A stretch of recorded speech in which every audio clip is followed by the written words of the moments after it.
The information and opinions expressed on senior living are neither legally binding nor the responsibility of this cable system. The following program is made possible by a generous donation from the Veterans Assistance Association.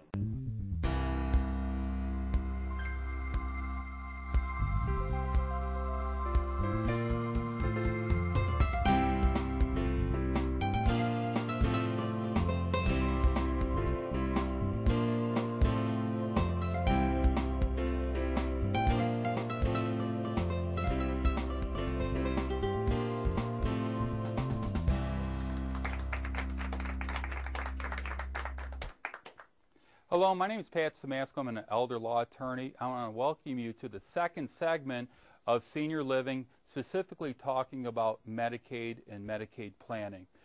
These issues affect the lives of senior citizens throughout our county and the state of Michigan. I'd like to thank you for tuning back in. I hope it's helpful. I'd like to thank our audience for showing up and sticking with me on the second segment. And please, if the last segment, if you had any questions, please call my office at 586-468-6793 or email me the question at simaskolaw.com and we'll answer it for you. And the questions that you ask are the same questions that the other viewers have, so it's just important to do that. We were just finishing up last time when we ran out of time on the new Estate Recovery Act. And that's something that we just touched on a minute last time, and it's worth expanding a little more. Mom and dad, mom's in the nursing home, mom's a single person, and she's in the nursing home. The house is an exempt asset. Medicaid is not going to take the house from mom before Medicaid's going to pay the nursing home bill. Michigan was actually the last state in the United States to adopt that law, and it's commonly referred to as the lien law. Now, just because they allow you to keep the house, a lot of people think you're allowed to keep money to keep the house going. You are not allowed any money to keep the house going. You have to find a way to pay the taxes, the insurance, cutting the grass, making sure the utility bills are on, and the total money that a single person is allowed out of their income is $60 a month. That can be used for whatever she wants. So if you think $60 is enough to pay for the taxes and insurance, well, you probably haven't looked at too many tax bills lately. All of mom's income has to go to the nursing home. She's allowed to keep $60 a month and pay her health insurance premiums, and that's it. So you have a house. If you rent it out, it's income. Income goes to the nursing home. You can have someone live there. You can have a family member live there. That's perfectly fine. If you sell the house, you just converted an exempt asset, house, into a countable asset, cash. So it's better to keep the house until after, God forbid, mom or dad passes away. Doesn't matter if they're married or single. Question?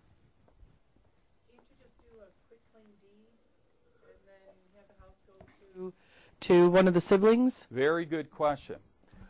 We talked a lot about trust agreement and how we want to keep houses out of probate. The new lien law doesn't file a lien on your house. They file a lien on your probate estate. Okay? So here's the case. Mom's in the nursing home. Medicaid's paying. If Medicaid's paying for a number of years, they have the right to file a lien on your probate estate to get reimbursed for all of the Medicaid dollars they paid on mom and dad's behalf. Okay? So the trick is keeping the house out of probate. And what do we talk about over the last couple sessions? Keeping the house out of probate. That's what we want. Trusts don't work for that for Medicaid purposes. And that's what people don't know, and I've seen a lot of people get in trouble. Mom has this beautiful trust, and now she's in the nursing home. A house is exempt if it's owned by mom. If it's owned by her trust, it's treated as a countable asset. You have to keep the house out. You have to get the house out of the trust and put it back into mom's name. So now, the house is in mom's name. She's on Medicaid. We have to keep the house out of probate. A lot of people have heard of the term quitclaim deed. Have you heard of quitclaim deeds before? A lot of people have. A quitclaim deed is this. If I die, or excuse me, while I'm alive, I make the house jointly owned between me and my 3 kids. Okay? If I die, it avoids probate and goes to the 3 kids. Okay? Now, if mom's in the nursing home and she's going to sign that quitclaim deed, first of all, she just had a stroke. How's she going to sign it? Can she? No. What does she need? Power of attorney. I'm going to beat that into the people here and the audience. Power of attorney. And you want to make sure the power of attorney gives you authority to do these deeds and transfers. But if you make that house joint with the kids, what did you just do? You made a gift. In the last segment, we learned that any gifts made within 5 years, Medicaid is going to question them.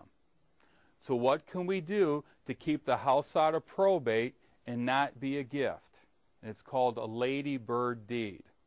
Okay? I don't know why it's called Lady Bird deed, but that's what it's called.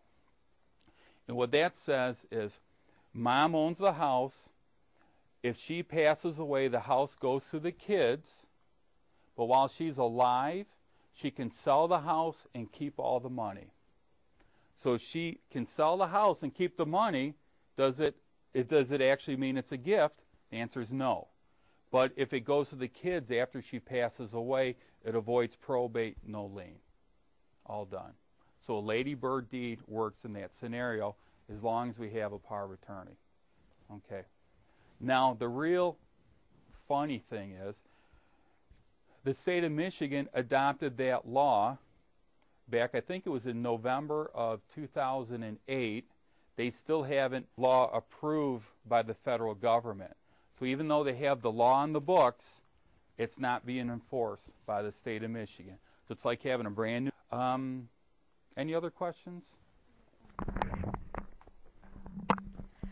You said that for the person who's in a nursing home that they're allowed to keep $60 per month for expenses and pay their health insurance premiums.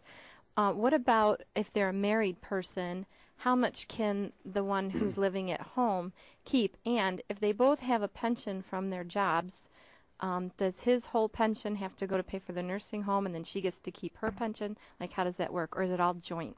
Well, very, very good question. I apologize. I should have explained it in more detail.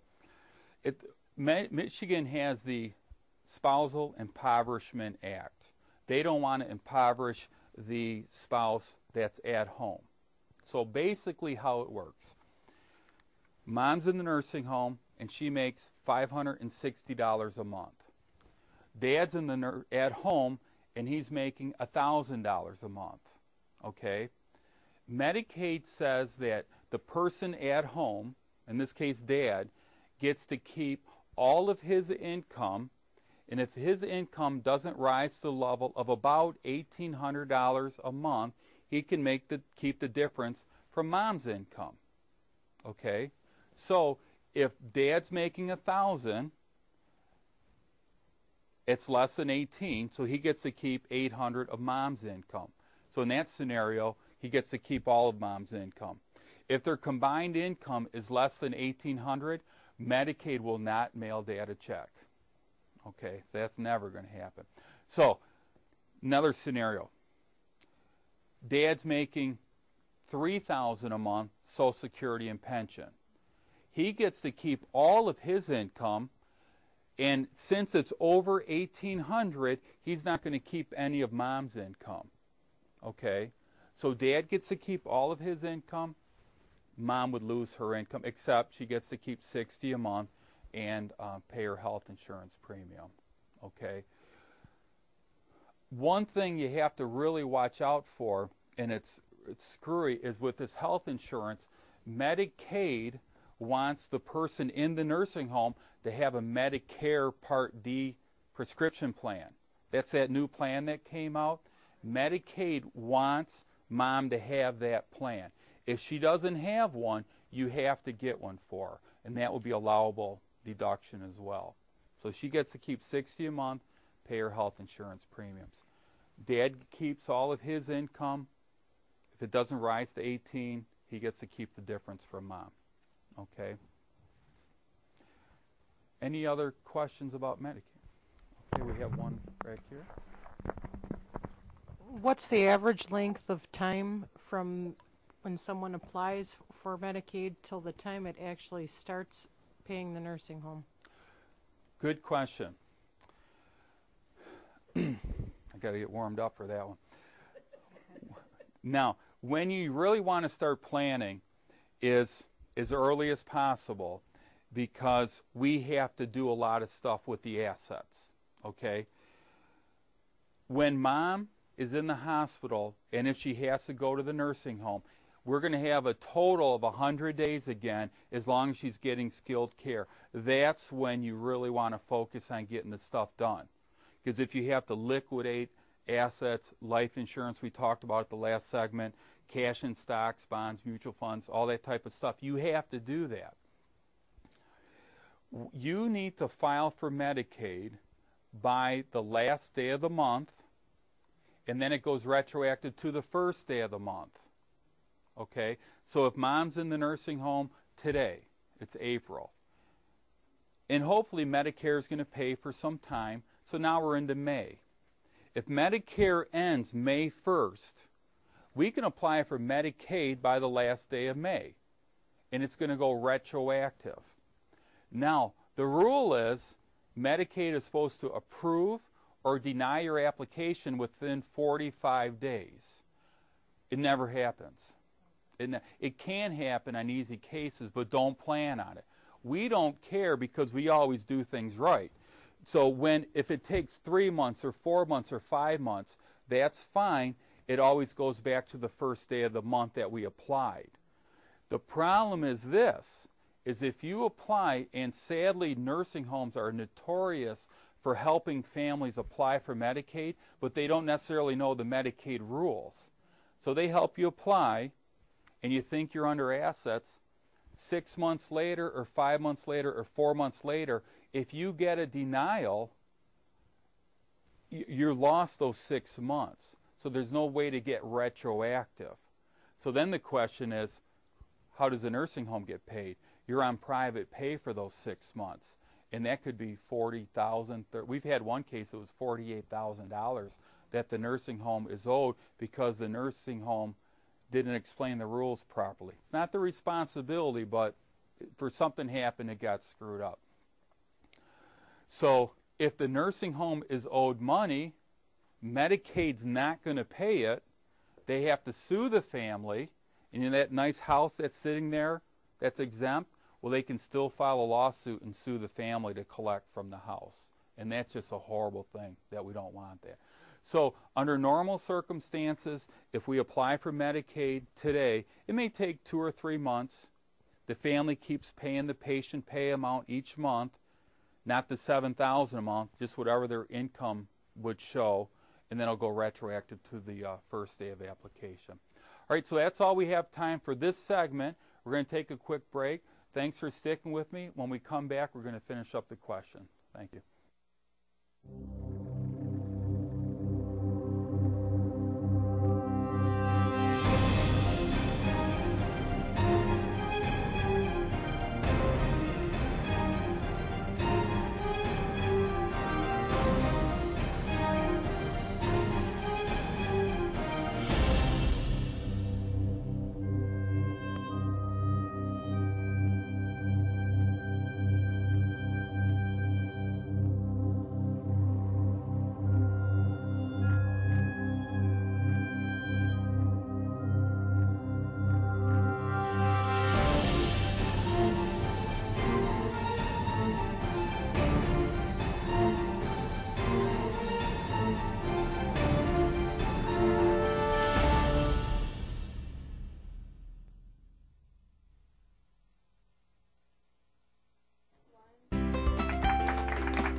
Hi, thanks for coming back. My name is Pat Simasko, and this is the second series of our talk about Medicaid and the rules on Medicaid and nursing home benefits. And I'd like to say that this is a very, very complicated area of law. There's not a whole lot of attorneys that get involved with Medicaid planning. if you have a loved one that's in a nursing home or may have to go to nursing home, please find an attorney that has experience in Medicaid planning. There's a lot of excellent elder law attorneys, just like there's a number of excellent divorce lawyers or civil lawyers. You want someone that really concentrates their area of practice with Medicaid planning. Even elder law attorneys don't necessarily practice Medicaid planning. You can contact your local bar association to give you a referral, or the State Bar of Michigan has a referral service for that. So we want to finish up on our Medicaid planning. We just talked about how long does it take for Medicaid to pay the nursing home. And as long as you have your ducks in a row and you do it right, it really doesn't matter because it's always going to go retroactive to the date of application. You do want to apply, and you want to be under assets at the time that you apply for Medicaid. Any other questions?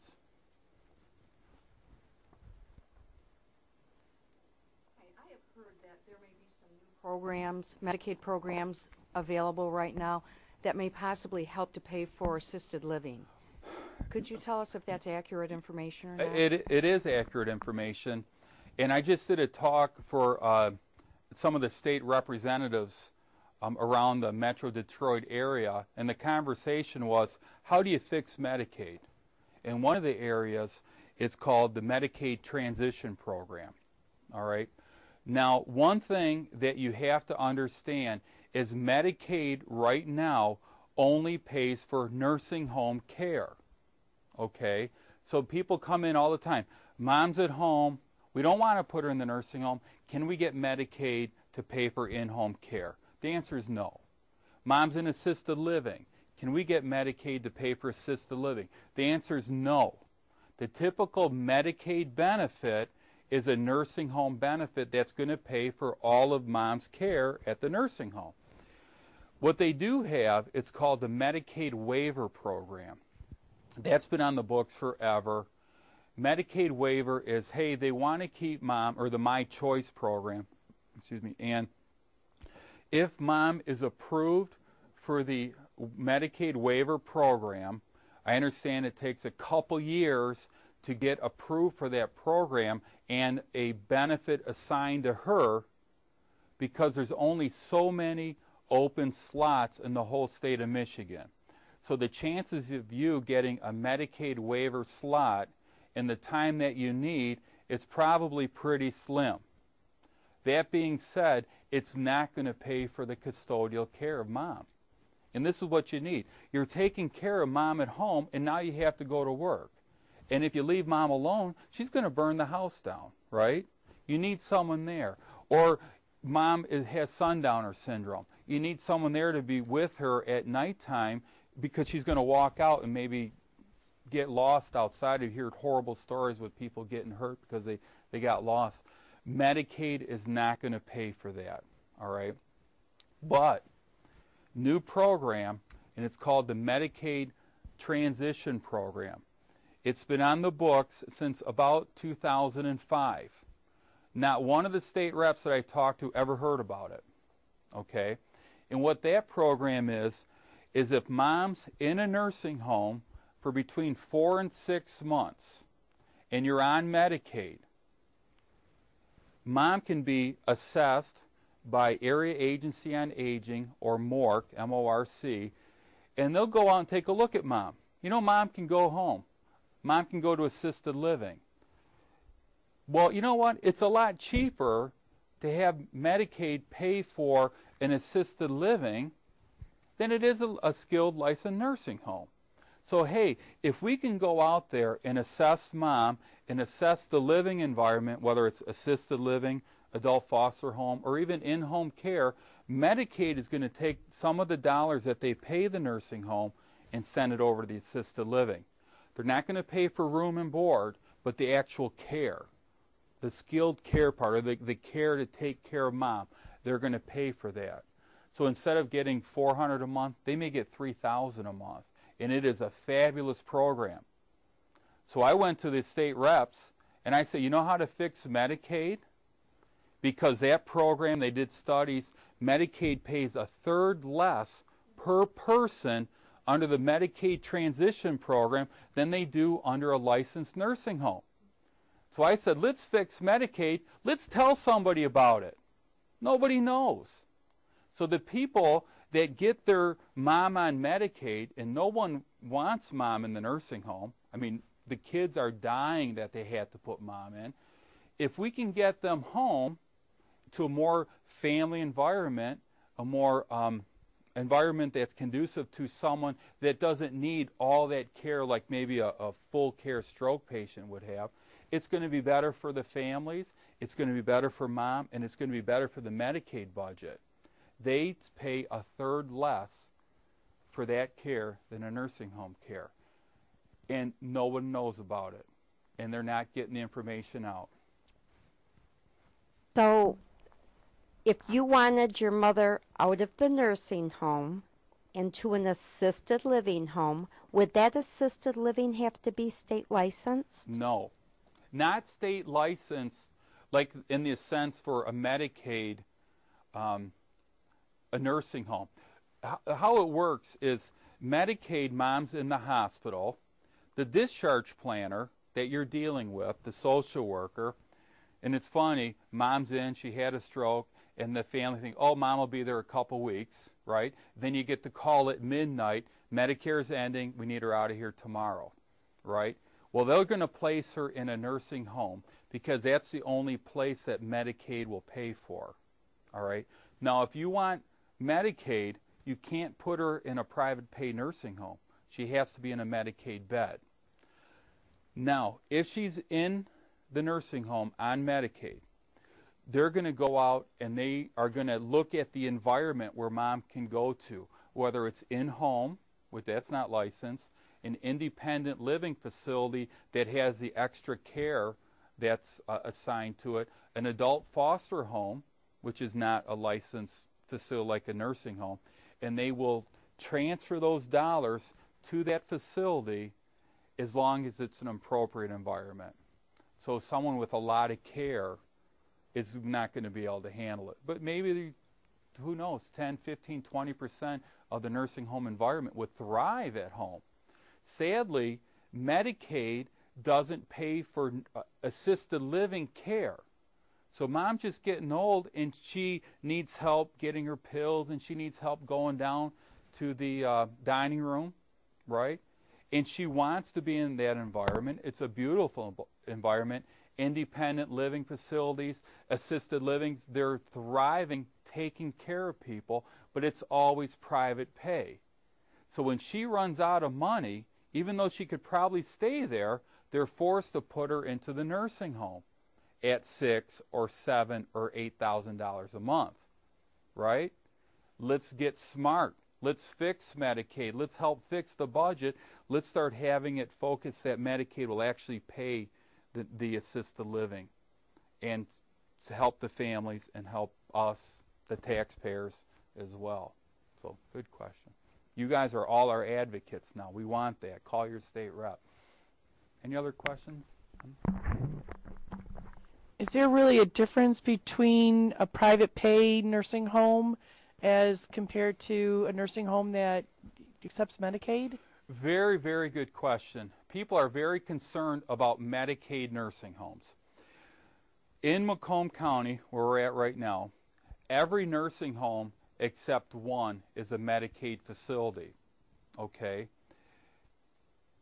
It's the same bed, it's the same pillow, it's the same Jell-O, it's the same food, whether you're on Medicaid or private pay.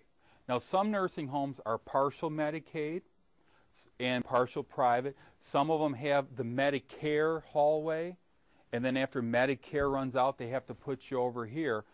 But I've done talks for, hundreds of talks, and we had one seminar that we put on, and there was a whole group of nurses that worked at a Medicaid nursing home.